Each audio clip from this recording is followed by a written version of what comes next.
Notre corps est exactement tel que le décrit la science. L'assemblage le plus stupéfiant de parties vivantes et de produits chimiques réagissants que l'on connaisse.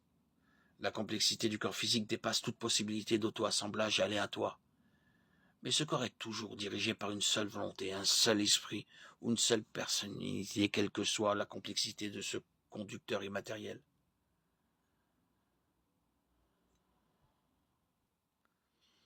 La conscience humaine ne peut être expliquée par aucune des lois connues de la physique, ce qui constitue un obstacle à la recherche d'une intelligence artificielle.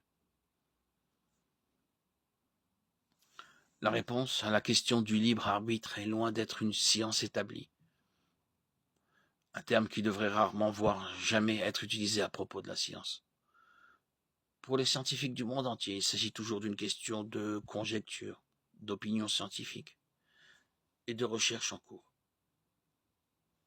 La Bible ne refute pas directement l'erreur du naturalisme, ni les milliers d'autres erreurs commises par l'homme au cours des millénaires. Elle pose plutôt des principes avec des preuves qui les réfutent, toutes indirectement.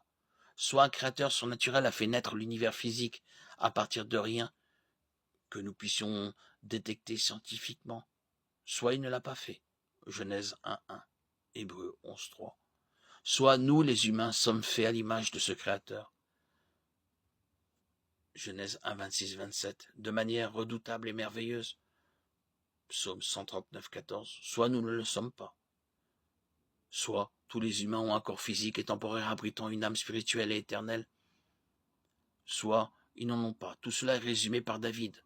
Le fou dit dans son cœur, il n'y a pas de Dieu. Psaume 53.2. Pour les croyants comme pour les non-croyants, Dieu fournit des preuves abondantes dans les trois domaines de la compréhension humaine. La science, la philosophie et la théologie.